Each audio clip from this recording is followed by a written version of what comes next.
Good morning and welcome back to Planner Craft. I'm Natalie and today I'm going to be doing a bit of mixed media. So first of all, morning Carol. Now, hopefully I can get you up on the iPad so I can see comments on there too. Bear with me one moment. So today I'm going to be using a Tomte kit, and I'm sure as soon as Mum comes online she'll tell you where she snuck it from. And good morning Jill. Okay, let's see if I can see you a little bigger. Come on. Is it going to play ball today? There we go. And good morning Thea. So I'm going to talk a little bit about MDF and popping it together as a kit and priming and the importance of it. So first of all, with any kit where you have something that slots into something else, what you want to do is just test your join. So in other words, how snug is it? Now if it's really snug like this one, what you want to do is do that assembly first before you paint anything, because basically if we were to get paint on here or in here, it's going to make that join really difficult to get in. So normally what I would say is try and work as flat as possible, but for this one, just because it's a little bit stiffer, I think I'm going to have to work with it in place. So what I will try and do is keep angling it back towards you so that you can see what I'm doing. Now we do have a couple of different views today, so I do actually have a close cam as well, so I can actually show you working a bit closer up. And good morning Joyce. Let's just hop over to multi-stream so I can see YouTube comments behind me if I do turn around. So with that in place, and what I just want to do is just pop a little bit of glue, and that's just going to hold it in. Now because it's so snug, we don't need to use anything like hot glue. We can just use a little bit of PVA or gel medium, and it is literally just a tiny amount just to secure that join.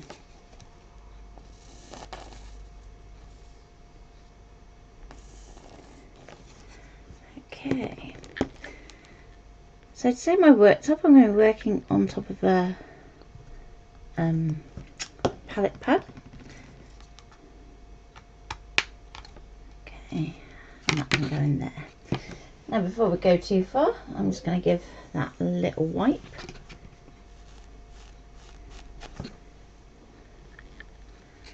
Just so that we don't get any random blobs. Now once you've wiped, just make sure that you are pushing that back through as much as possible. And if you find that you have quite a big dent in there, or if you have got any gaps that you didn't see when you were popping it together, you can just use a little bit of texture paste just to smooth that out and fill those gaps. So I think for this one I should be okay. So next we're going to prime. So I'm just going to grab a little pot gesso, which is basically there to seal our MDF and gives a key for painting. Don't have to have a fancy brush for this. In actual fact, it's probably better that you don't have a fancy brush for this. So I'm just going to grab this one here. And morning Tracy, so let's pop back overhead. So hopefully at most points today you should be able to see the majority of what I'm doing, but if you want to shout at me you can do. So with things like this where we've got this kind of laser etch detail that's going to be providing us with a location to stick things on later, what I tend to try and do is stick to using just a really thin coat of gesso just to provide the key. And then where you go over your lines, I try and get as much paint out of those as possible so that they still carry on showing through. So it takes very little gesso on your brush.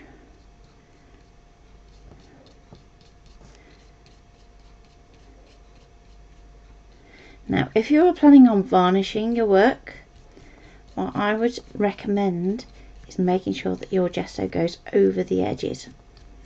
Otherwise you can find that when you come to actually apply your varnish, they actually lift some of that burnt colour from your edges and it bleeds through into the colours that you put on your actual article, which obviously we don't want to happen.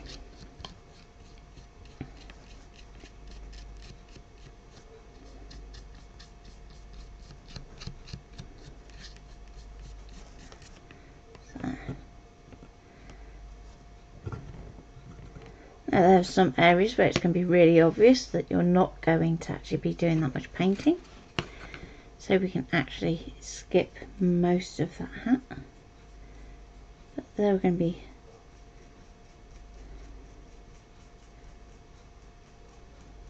some areas of that hat we do need to gesso. So let's show you how we can actually work that one out. So let's just brush this one so that we don't get any lumps and bumps.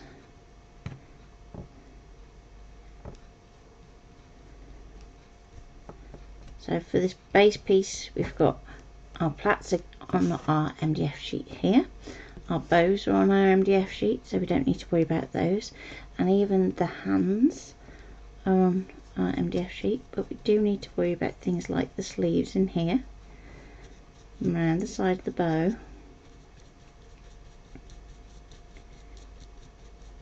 so, and you've also got the bottom of your plaits just there, so we don't have to worry about those too much. A little bit more just in here.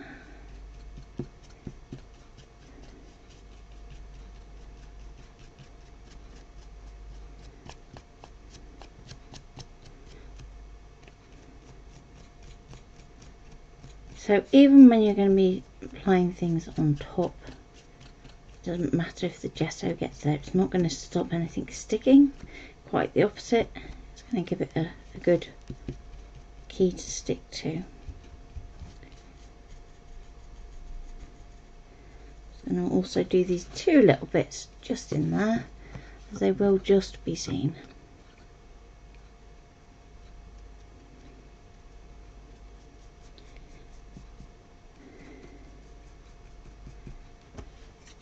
Okay, so let's start popping out our little sections. So first of all the hat, and pop out that star, and we can keep that to one side for somewhere else on the project if we want to, or we can use that in another project. I'm going to get my hat here,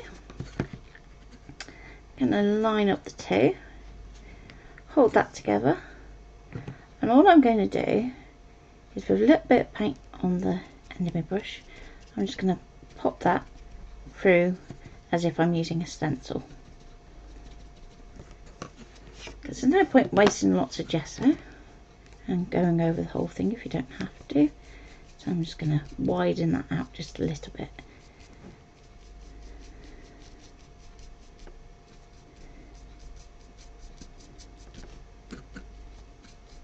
So I'm just using what's on that brush just to blend that out.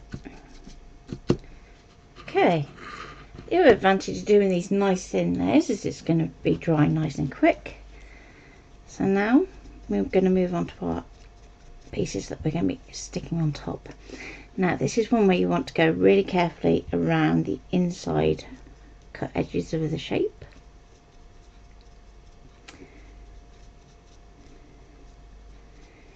You can always do the outside edge with something like a Krylon pen if you want like a metallic finish, but it's much more difficult to get into these inside sections. So the brush I'm using is a mixed media brush.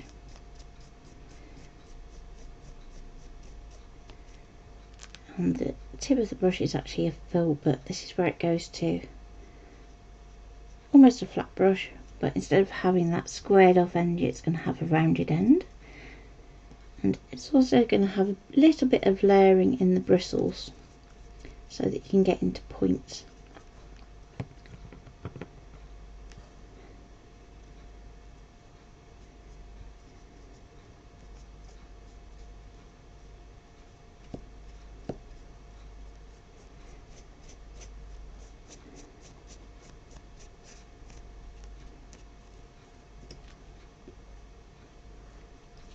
So in terms of schedule this week, I am probably going to take a day off streaming tomorrow just to try and finish off the book, and a few last minute touches to a blog post I'm doing.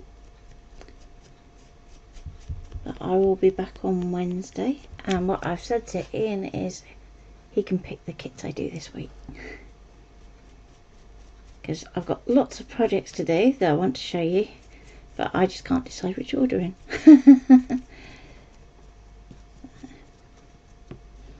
Let's get right into these corners again.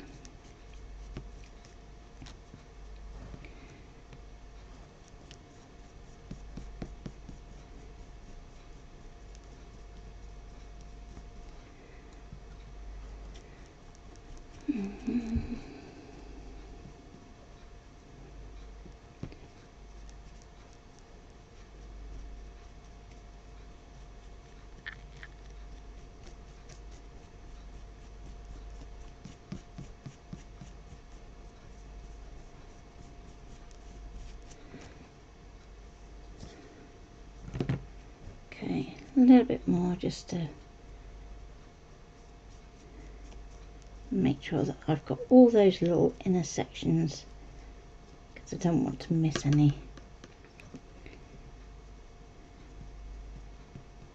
So the reason that we're doing this is obviously if you then varnish it and you haven't done these little inner sections, again it's not only going to contaminate this top section here, but it's also going to contaminate anything that you paint on our base layer in there. So now let's just blend that out.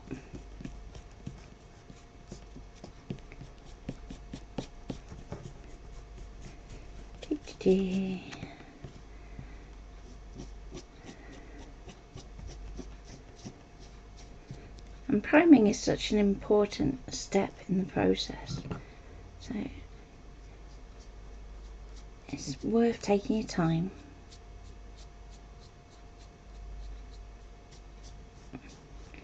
And also the colour of your primer can make a difference too. So typically you can choose from white or black or transparent. Now white is going to make your colours really pop and be a lot more vivid and also true to the colours that you see in the bottle, whereas black is going to be not so much dull your colours down, but it's going to make it easier to get to the deeper tones. So if you want to put a lot of white in, you're going to be better off using white gesso in the first place. And if you want to go black, you're better off using black gesso underneath it. Okay, so far so good. So let's get all these other pieces. Now I'm not going to gesso all of the rarest bits and pieces, but particularly those that are like the larger areas, we could do doing that too. And I am going to do the little plaits because I want those to be white, and also the little trim on his hat, well, per hat I should say.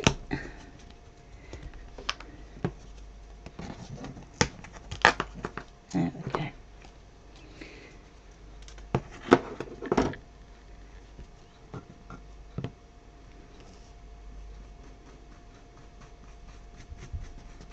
So with these we can go a little bit quicker because there's no inside edges to really get hold of, but these outside edges, because they're going to be occurring in the middle of our piece, we want to gesso those.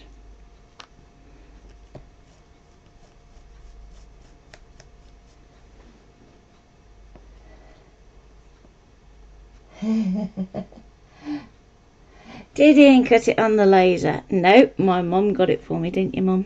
And snuck it as a surprise. But I have challenged Ian to laser cut something for me for a video. But we might see if we can actually pre-record it so that you can see the full thing from design, right through to laser cutting. There's going to be some resin involved.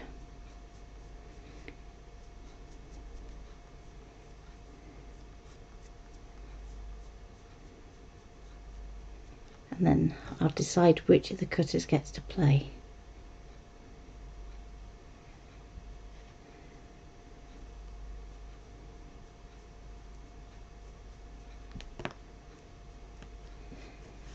So I've been working with the silhouette this weekend, which is why I'm not doing a scan and cut stream this morning.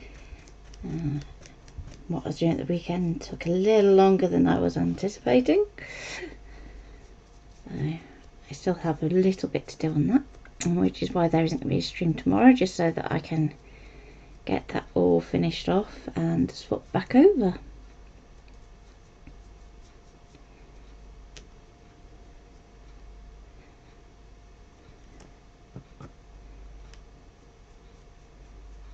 So if anybody has any silhouette questions, today is a good day to ask.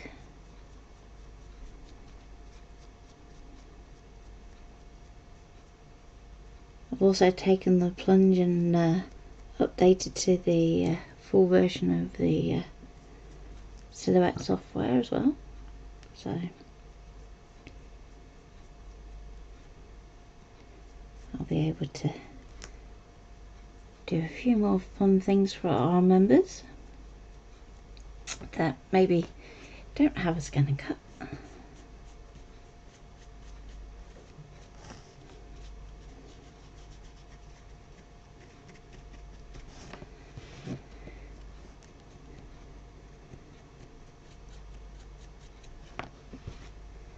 Okay, so we're nearly there.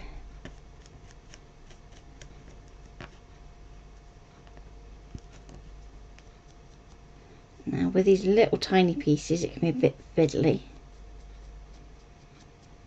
So you can always use some little clamps to help you out, but just for time today it's easy enough for me to just get my fingers a little bit mucky.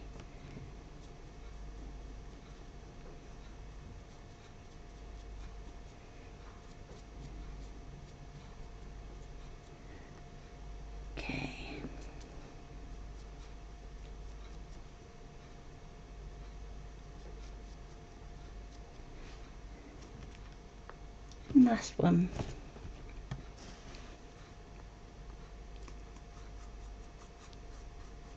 Let's just make sure I don't miss anything. There we go. So when you're doing these pieces, you're going to want to make sure that you are doing them up the right way. Believe me, done that before, found I've just had the wrong side.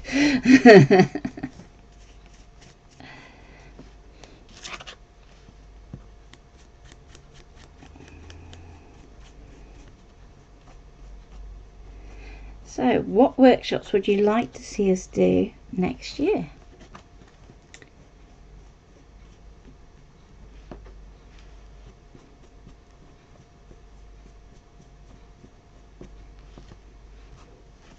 We're already starting to plan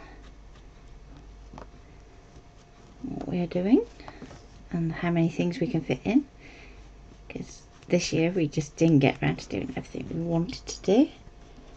So we're working out ways that we can do that.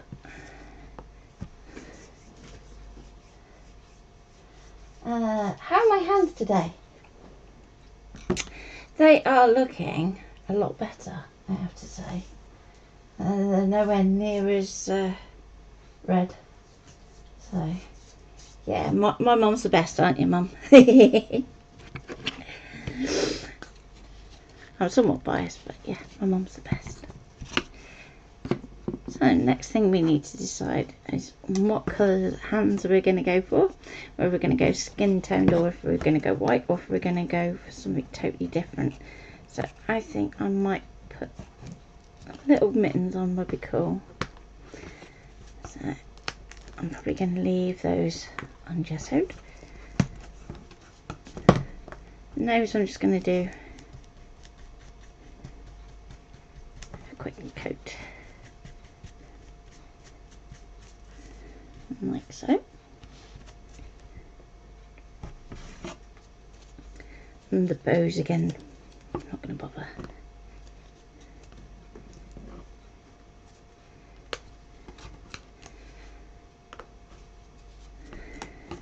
Same with this stuff,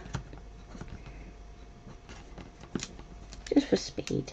But if you have some transparent gesso, then you can use that on those particular elements. And with the feet, if you are going to go black or grey, again, you might want to just pop a little bit of black gesso. Did the nurse help? Missed the call. Basically, I said, could you please phone me on the landline, because obviously my phone is usually rigged up to stream, which it kind of is at the moment, but it's a bit more ready to be pulled out should I need to later. And they called the mobile, so I didn't get to the call. But fingers crossed they're going to try again today, which would be ironic really when my hands actually look like they are healing now. It's like typical.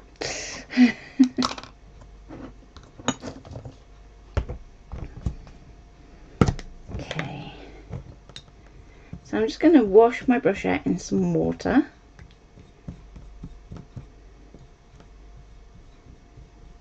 Now it can take quite a bit to actually get all the gesso out your brush, so I tend to stab just to get it all out. Then do be conscious that obviously because we've done that stabbing and things, that your brush will need shaping and drying. I'm going to go straight in to my paint with it, so I want to make sure that I get as much of that water out as possible. And as long as your fingers are a bit cleaner, we can actually shape our bristles. So you're going to pinch from the ferrule, which is this metal bit. I'm going to slide that down the bristle, nice and slowly. You also want to look at the side of it to make sure that you're not pushing it either that way or that way. It should be going to a nice natural point. So let's start off with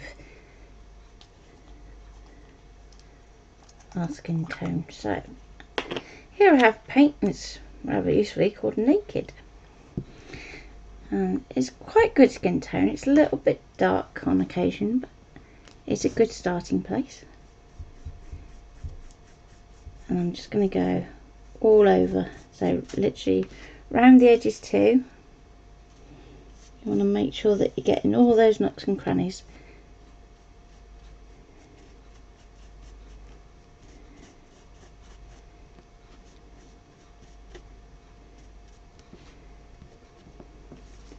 Rotate your work as well, which is another top tip, because obviously when we're sat down working, it's really easy to just see things from one perspective.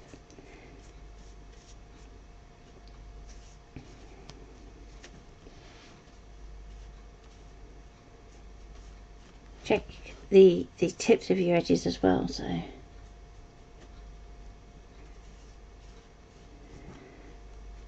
okay, so I'm going to let that dry for a little bit.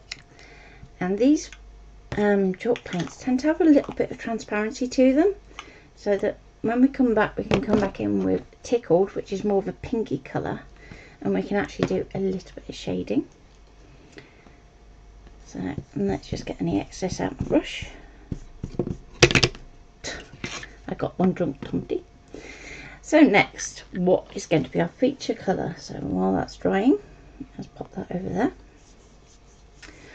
I'm going to be going for pinks and greys. So I'm going to use my feature paint on the body, so we've got lots of space to play with. Now you could stamp onto this if you really wanted to,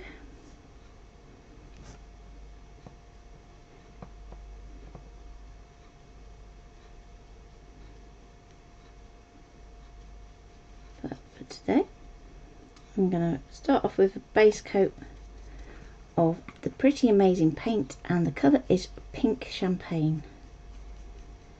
So those of you that saw the little believe word phrase that I did, I used the same colour on that. And again, you're going to want to make sure that you get up to that edge so that you're not getting any bits that you're missing. When you reload your brush, just blot it on a bigger bit so that you've got just a little bit on your tip of your brush that you can then brush into those sections.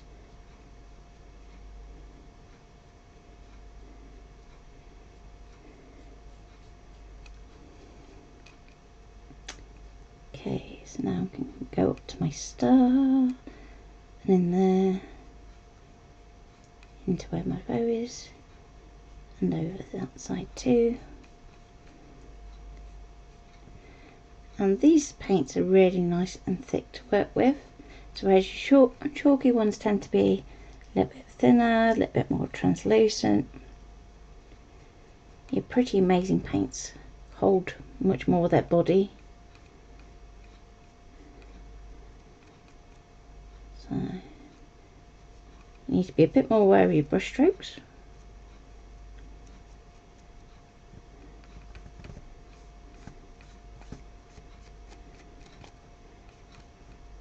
Let's get in that section there. They also have like a colour changing sheen to them, so what you'll see is how thick you apply them actually changes the colour.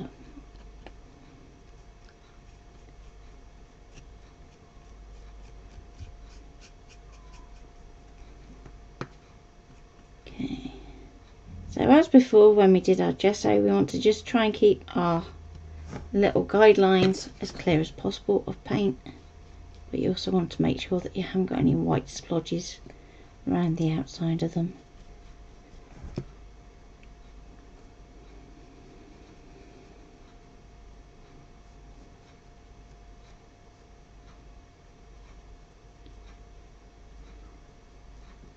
If there are any bits that you missed with your gesso, then you're probably going to want to just do a second little layer over the top, just to get that colour to pop the same amount as where your gesso is.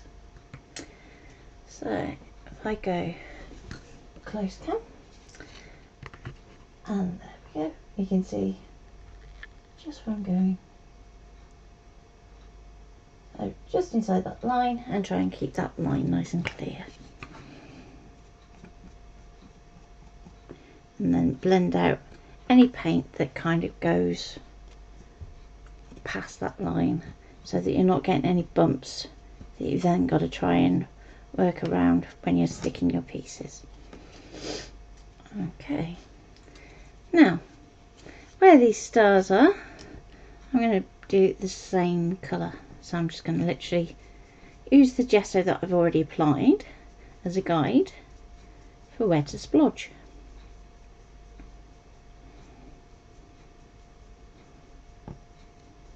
And again, smooth it out so there's no brush strokes, just because we've got lots of areas that are going to be sticking in and out of that. So keep it all as smooth as possible in that section. If you get a few more brush strokes down here, or if you want to do some texture paste, that's fine. But up on this top section, you want to keep it nice and flat.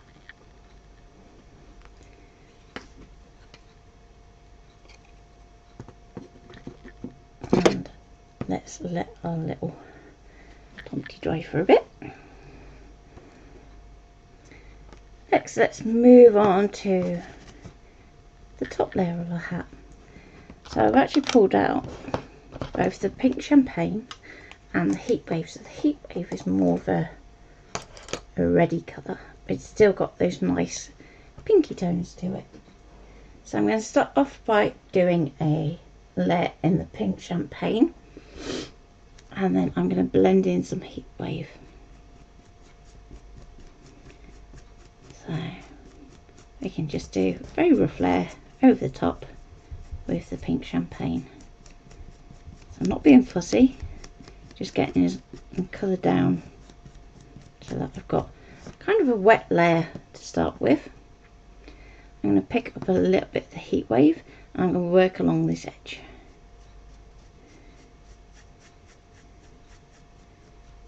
And maybe a little bit around the bottom. And down this other side here.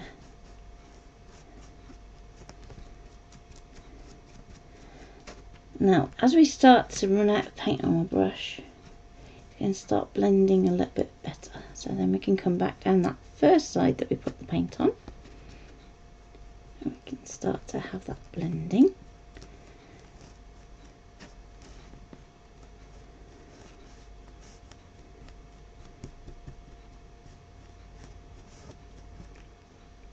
Now I'm going to go back to my pink champagne and go back into this centre section.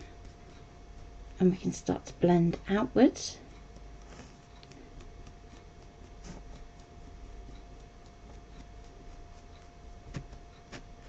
That's just going to help our colours start to blend together. So what you're aiming for is a lighter section in this middle section, and then blending out to the darker red around the outside. So again, if you think it needs a little bit more, pop a little bit more of that pink champagne in the middle, and we can carry on blending.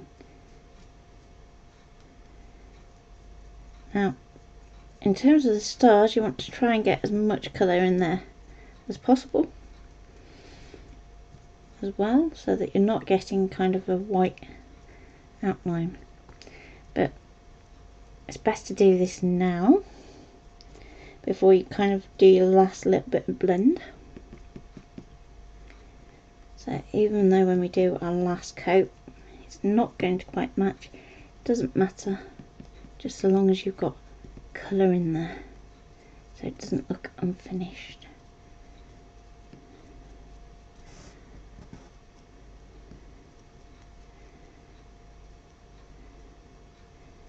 Okay, a little bit more paint just to get in those top edges, and then we can go over the top, just blend in any of the excess paint that's sticking up now that we've kind of gone in those edges. I'm going to pick up a tiny bit of the red on my tip of my brush, and let's go back along those edges, just blend that in.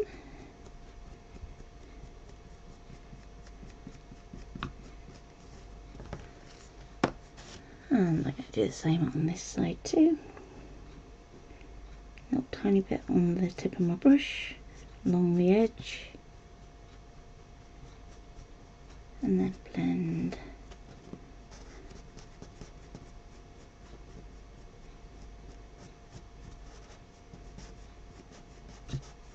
There we go.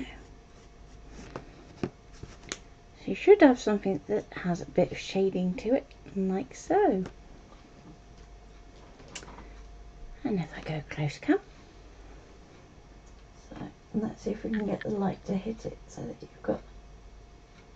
can see that there's that nice light patch in the middle.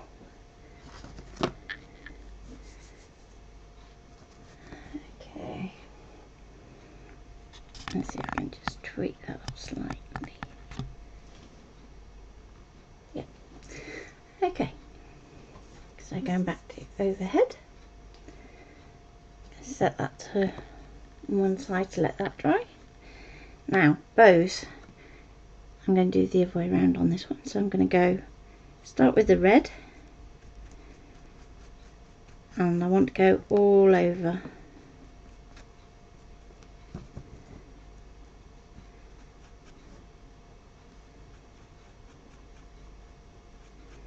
So this, when we're working on bows and things, sometimes it's easier to actually go in reverse, so that we start darker and just put in our little highlights.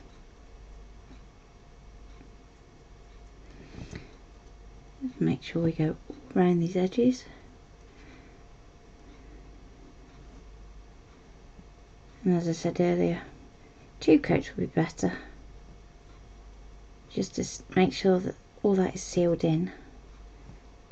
Just for time wise today, because I want you to see the finished Tomte.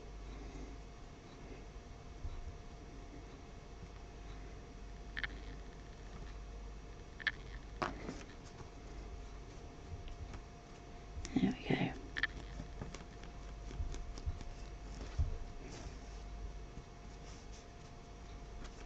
And one bow. So without cleaning my brush, I'm just going to dip very lightly into my pink champagne. I'm going to tap a little bit there so that we've got that highlight.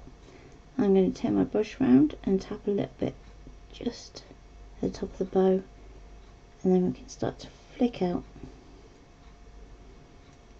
so that we're starting to blend that back in, like so. We can do a little bit on the tails of our bow too. Just make sure that you always flip your brush in both directions so that you get that blend.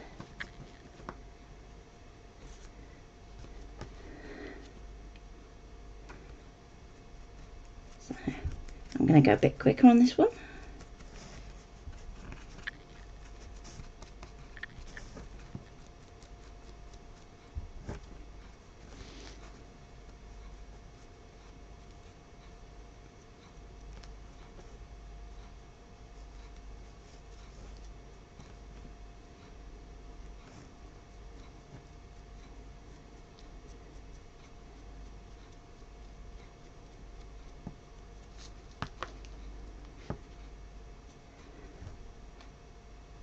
So for those of you that said that you were interested in the watercolour session, what I'm going to do is actually do that in the new year, just because I know that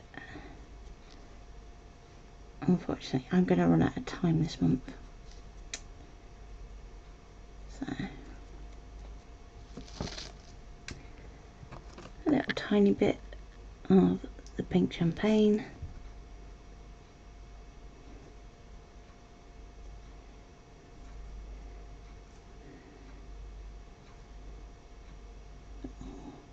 That was a bit too subtle. Okay,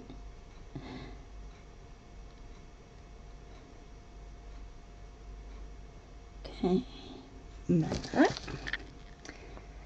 So hair. Let's put our lids back on.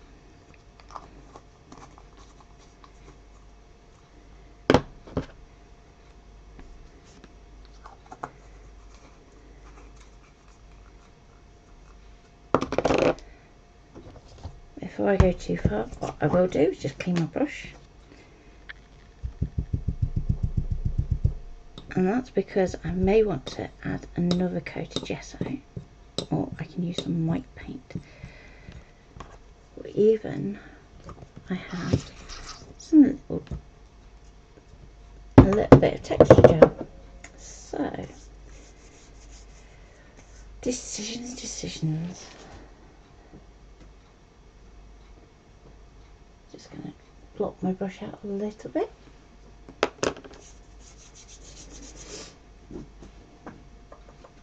And I'm going to go for some pearl paint actually. So this is going to give a little bit of sheen.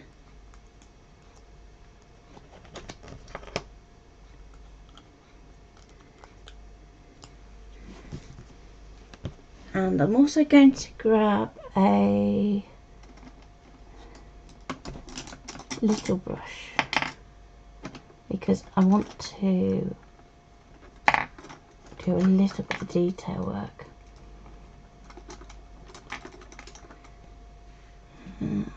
Let's get that one. So there's our little brush. And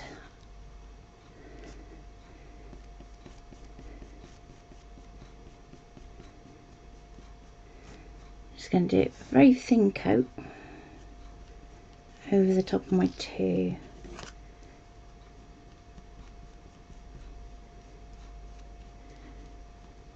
bits of plat, and that's so that I have something that I can blend the grey into So I can make sure I get all these edges.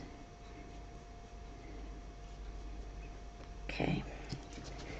Now, just because I don't want my paint to dry out too much, I'm just going to close the lid. Let's get my little brush, and I'm going to pull out some Thunder. So this is another chalky paint. So as I said before, chalky paints have a little bit of translucency that we can use to our advantage. I'm just going to tap a little bit onto my brush, and then I'm just going to push up against the foil to just kind of shape that point. Okay. I'm going to use the shape of the actual piece to actually inform where I'm going to go with my brush strokes. So this first one's going to come around this way, so I'm just going to fold that in like that, and this one's going to come in like that. And what we're going to do is we're just going to do little curve motions like so.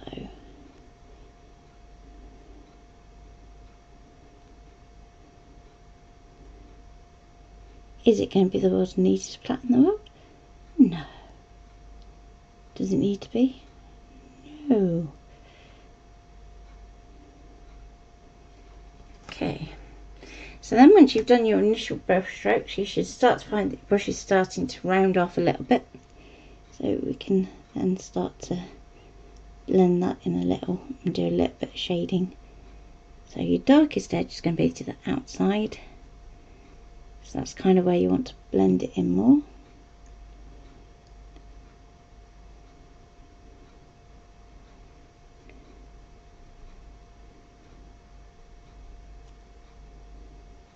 So if you think like a triangle, so your widest section of your shading is going to be on the outside, and it's going to go to a point in the middle.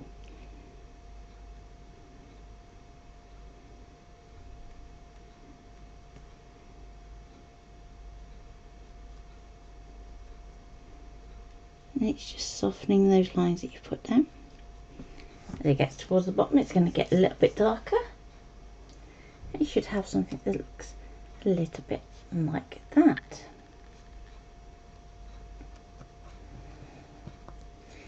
So now you can, if you want to, and you may think this is too much detail, but you can come back in the other way so that you actually start to put in a little bit of a suggestion of the individual sections of hair. So there's a little V just there,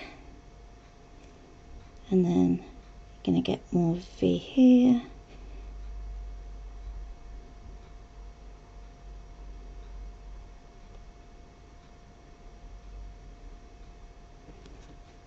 So it actually starts to look like your hair is actually plaiting around.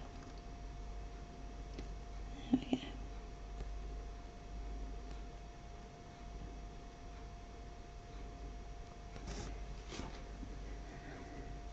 So there's one plait done. So let's go for our other plait. So again, seal up your paint. Just place your lid back on top so that you are kind of keeping that dry. And I'm going to go back to the pearl. Do our first coat.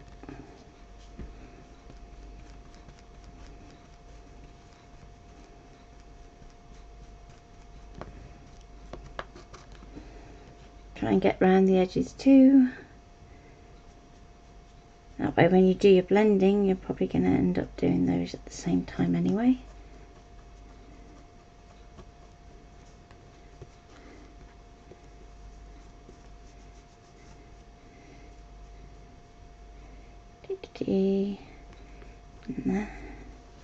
Okay.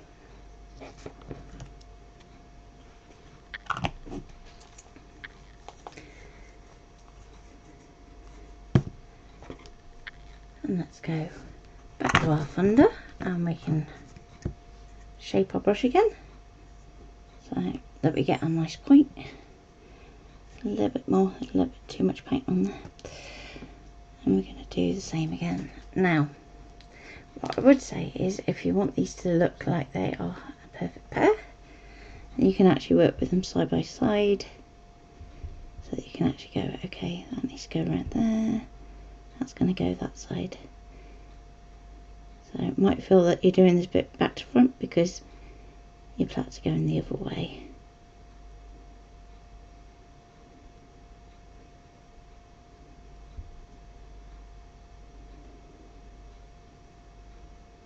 So basically from each indent there should be a little grey line extending.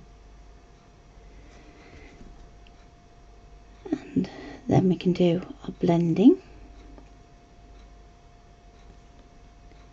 Okay, now if you get a blob like that, don't panic just yet, because obviously we still got to do our other bit of blending down the middle, and sometimes you can find that that's going to sort that out. A little bit more paint and brush this time, but never mind. Work with it, because we're going to go back down the middle, and most things that you think are wrong will magically fix themselves. Okay, just pulled a little bit of the red off my finger, so I'm just going to blend that grey, then we can blend it down the middle just to get that kind of feeling that these are strands of hair that are weaving in and out.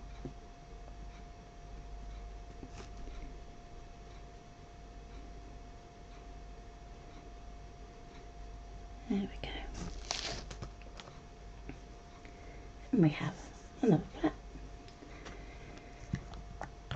Now, if you think that one's looking a little dark, use your smaller brush and you can pick up a little bit of that pearl just to bring some of those highlights in.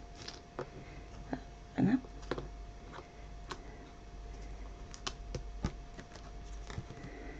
Just going to hop back to the pearl just for the very tips of our plaits. Don't put your finger in the paint. And again, all over the top.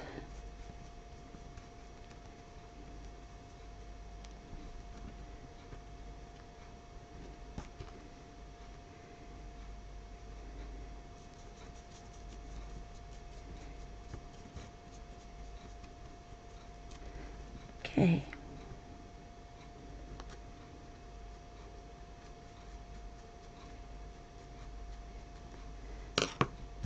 Now you can use whatever's left in your brush just to shade those along, because you don't want it too dark, and you're just going to go along the bottom curve like so. So you just get a little bit shading without too much work or any paint.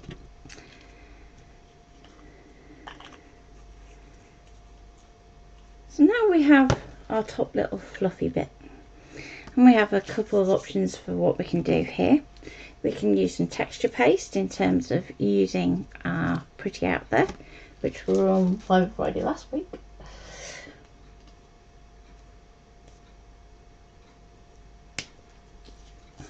You could use some of the marble texture paste, which will give you more like a snow-like effect.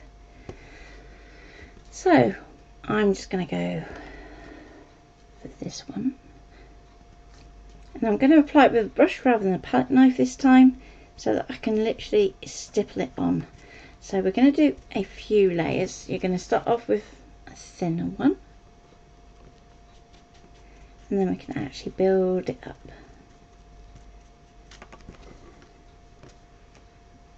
So now that we've got our first coat on there, we're going to stipple. Now, the more rough your brush is, the more texture you're going to get. So, just show you what I mean. If I change to a brush that is a little worse for wear, shall I say, we can actually get something that looks more like this. And as you can hear, it's a pretty stiff brush. So if you use your brushes for gel medium, gesso, things like that, and for whatever reason they don't get clean straight away, and you think, oh, I've ruined my brush, I can't use it anymore. You can, just you gotta use it in a different way. So I'm just gonna do lots of stabbing motions to actually kind of create that texture on the actual piece. Now what you will want to do is to let that dry. So being a bit thicker, it's going to take a little while.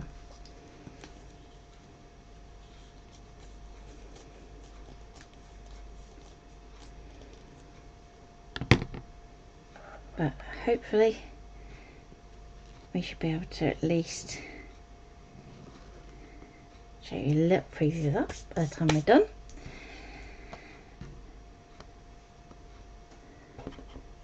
So as I have a little brush that's going to be kind of darker, let's use the little brush. I'm going to start off by doing an all over coat with the thunder to the shoes.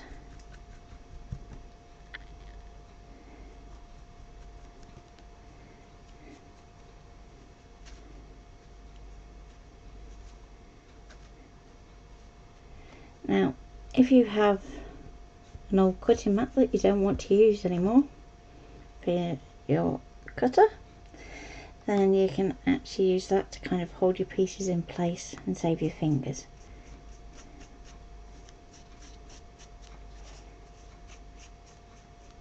So it's a good final useful one that you're throwing away, whether you turned it into a lovely doily because you've cut into it too much, or if you just temporarily retacked it just to do this, you can do that too. So I'm just going to go along those edges as well. So you want to concentrate on the curved section at the top, because those are going to be the bits that you can't get to once it's all assembled.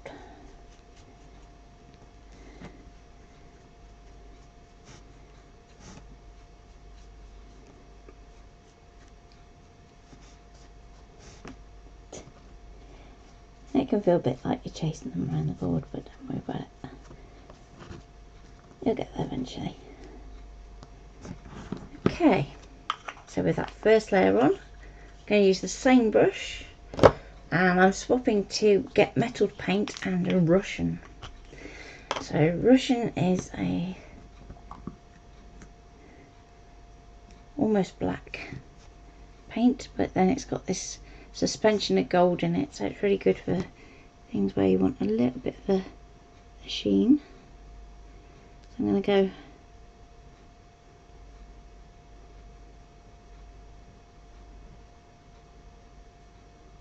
all over, but because we've put that grey underneath, you're going to get a much more varied colour to it. So this is one where if you had done black gesso first, you're going to get the truer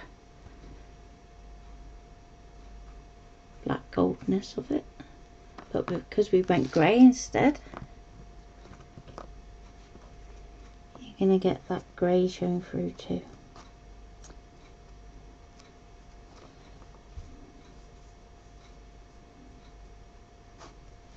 Okay.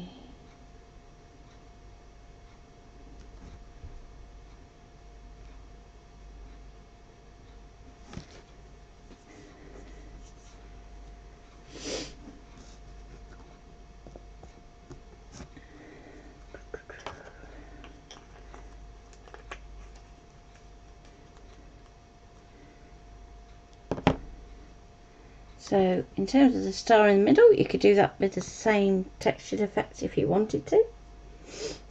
You could go for some crackle, but I think I'm going to just go back to my pearl.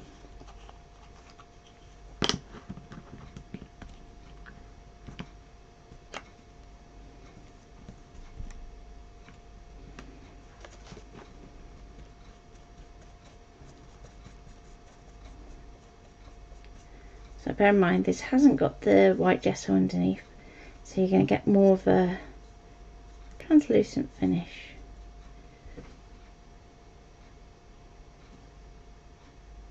Would you be able to use old cutting mats to hold watercolour paper down whilst painting instead of tape? Yes, you can. I also use my older mats to cut up and put inside my stamping platform. So if you've got something like a nuclear stamp, you'll know how sticky they can be, and they end up lifting the card rather than leaving the card down on the surface of the platform. So if you pop your cutting mat underneath first, then apply your magnets as normal, you will get your stamp exactly where you want it. So, okay. And finally we've got the little gloves, and I think I'm going to go and just do those pink.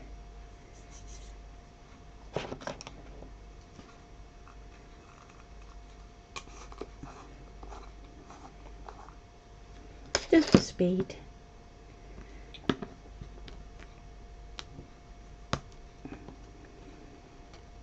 But hopefully that's given you some ideas on different techniques that we can use and how the different paints work and how we can layer them together to actually build up right from that gesso layer upwards.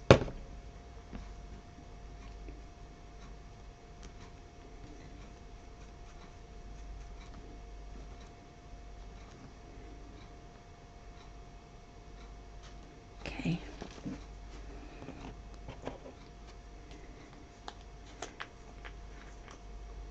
I'm just going to pop back to the naked because our nose should now be dry, or even tickled.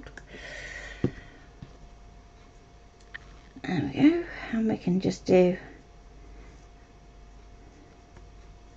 a little bit just to the bottom of the nose, and then just blend it with your finger with a little bit of a light tap. Job done. You can also do the same to these, and it's just going to pull that colour up a little bit. Okay. So normally what I would say about putting these together is let everything dry. But this is live and we don't have the luxury. So I'm going to grab a little bit of PVA, or you could use a hot glue gun.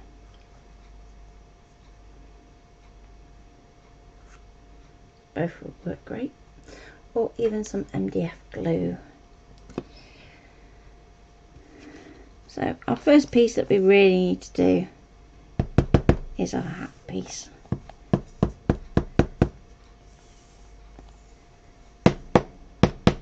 Come on. There we go. So you're going to want to apply your PVA to both pieces.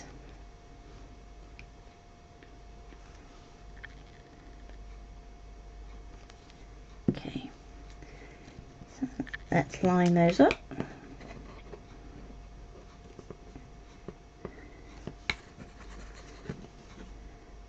And a pretty spot on there. And generally you'll be able to feel with your fingers if you've got it in the right place or not. You should get a nice smooth finish between the two. Okay. If it moves, don't worry. Just keep getting it back into the right place. As each time it's moving, it's kind of redistributing that glue, so it should get a little bit thinner. Okay. So then the next one, and this is going to be fun. Because this is still wet, I'm going to just apply the glue to my base piece.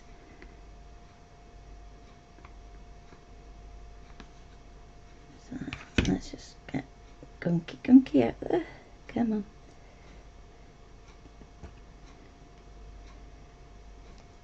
on. Very, very carefully.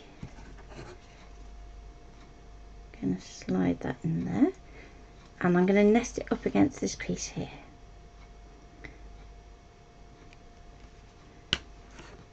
Okay.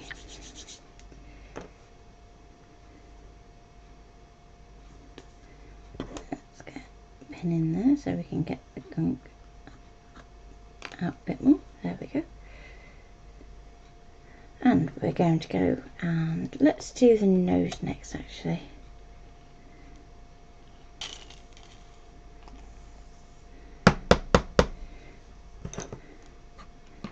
I'm going to put the pink bit up towards the top, like so, and we can actually push that upwards into that medium, so it's going to also stick up in that top section too. So it's just going to very gentle push that way. Okay, next one. So I'm going to go for this right hand plat first.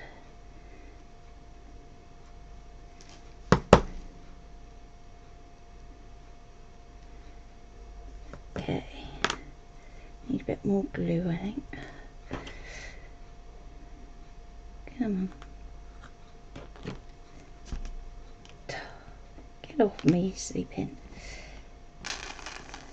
There we go. And we're going to line that up using those lines that are on our piece. And again, if you can't get it in quite the right place, give it a push. Because we've put that texture medium on this bit, there's always going to be that little bit of give.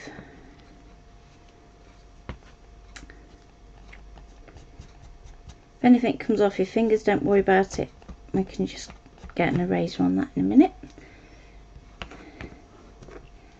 Clean up.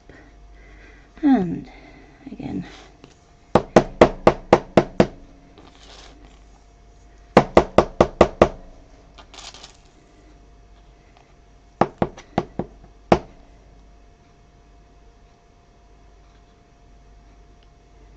okay, and a little bit more glue. And we're going to do the same this side, so push it in first of all and push it up to get it where it needs to go. So that needs to go up quite a bit to get it in. And this is why it is easier to do this section with PVA rather than hot glue, just so that you make sure everything is kind of in the right place. Right, next bit. From here on in it gets a lot easier.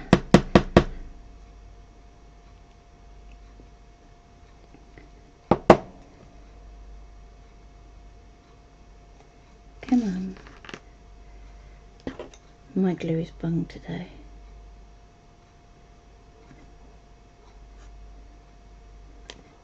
There we go.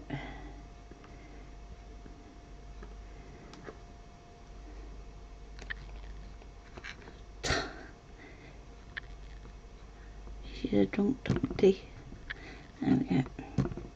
So next one, let's pick up what I squeezed out onto my desk. There we go. A bit more. Just on these two bits here. Line it up again.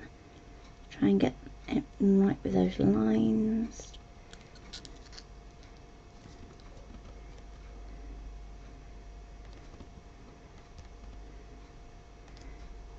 So if you don't get it all the way there, it's no biggie, but you want to get it as close as possible where you've got bits that are going to be interacting and meeting each other.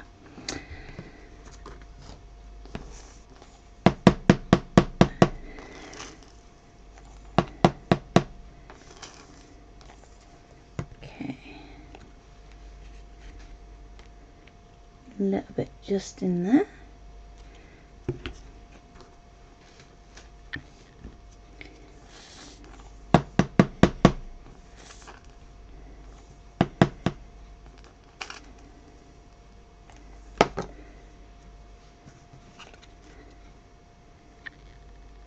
There's always one, isn't there? Let's go, actually, let's go that way. So if you do go wrong, there we go. I'm going to go like that, just because I can. Okay, and Let's give me little tootsies. And we're nearly there.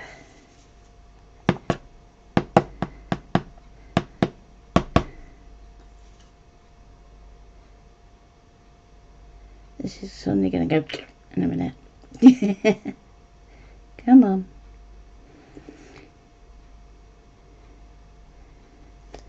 Okay. Let's get that tootsie there. Like so. And then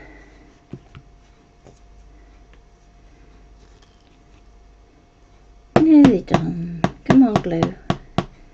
And you can have a rest for a bit.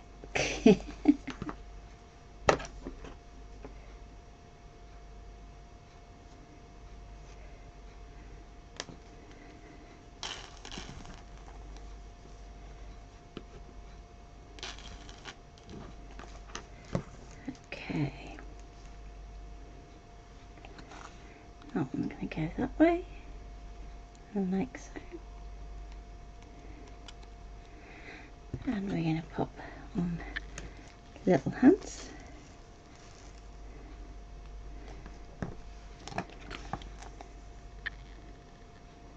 And like so. And what I might do is add just a little bit of pearl drop, just to add a little bit of a ruffle of a cuff.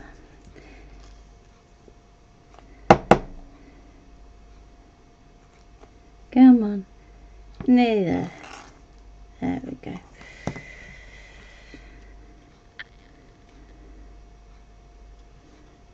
And there's that dunny. And finally, a start to finish.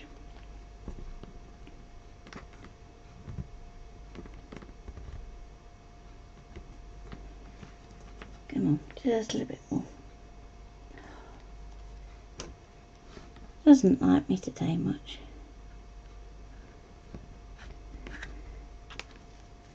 It's because it didn't get used much last week. There we go.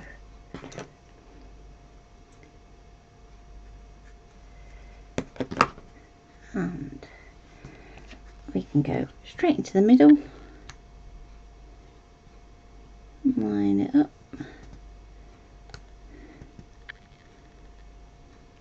Press it down. Oh, come on. Let go. So we've got our piece there. And I've pulled out just a few effects I can finish it off with if I want to. So let's go for some pearl effects. So this is in pastel cream.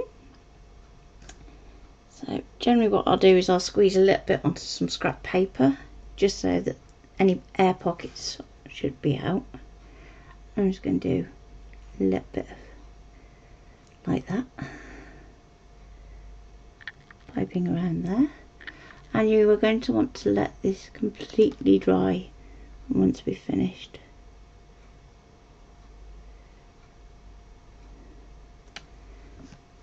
So good news is, because we're doing something that should be fluffy, we don't have to be perfect.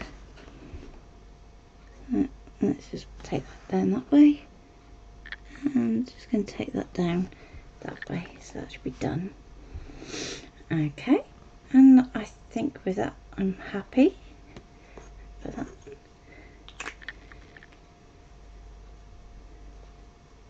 And let's grab a little bit of sparkle. And I'm going to go for some coloured sparkle. So this is Tattered Rose, Distress Stickles. And I'm just going to put a little bit on this edge here. And I'm just going to use my finger to just smooth that out so that I get a little bit of extra sparkle across that one edge. So by tapping it, we should end up with our glitter still having a few little angles to it, so it's not all perfectly flat. So it should catch the light at different times, so I'm just going to put a bit more up there. and back down this side.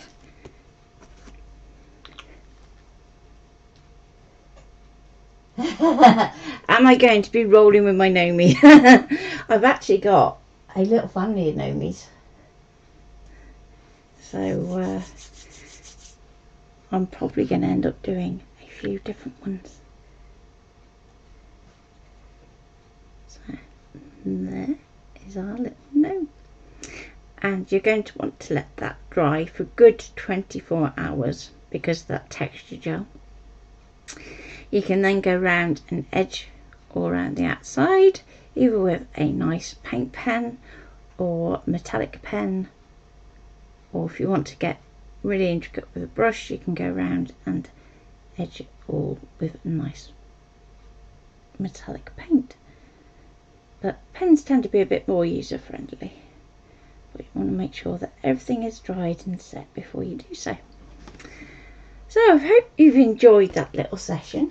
As I said, tomorrow I'm going to take a bit of time out just to get caught up with work for the book, because I want to get that out, and I didn't get as much done at the weekend as what I would like to. It was just one of those.